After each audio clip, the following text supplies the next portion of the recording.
Hello everyone and welcome back to my channel.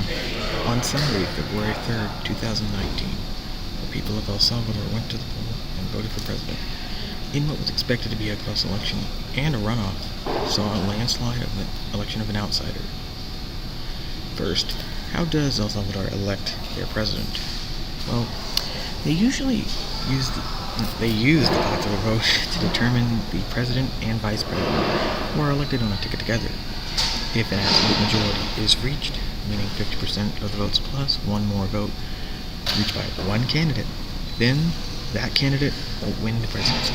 If there is no absolute majority, there will be a runoff election between the two highest vote getters 1 month after the first round. There are no seats to win to get a majority, no electoral colleges, just a popular vote of the people. According to the official election website, with all but 8 polling places counted as of time of recording, the Grand Alliance for National Unity, or GANA, won the election with 50.027% of the votes, meaning that candidate Nayib Bukele will be the 46th president of El Salvador, and becomes the first president of a Muslim background to win the election of presidency, as his father is a Muslim.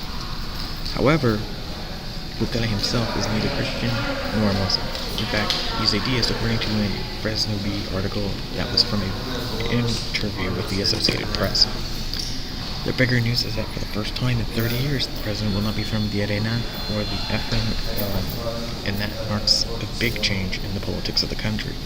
The center-right leaning GANA and the former FMLN member Bukele are not pairing, but the main agreement that they have is that corruption has ruined the country, and that this was the big issue the voters had as they're going to vote for their candidate.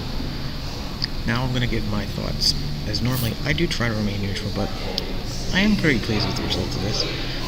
I was a little skeptical of Bukele being elected because of his ties to the FMLN, but I generally agree that his platform is pretty good because anti-corruption, who is not against corruption, and that over 50% of the people who voted for him wanted a change, which is monumental in El Salvadoran politics, where there had never been someone like this had ever won the election. The voter turnout was 51.8%, which is a 3% decline from the last election, which had 54%. However, Bukele still got a quarter of the population, meaning 75% of the people can protest.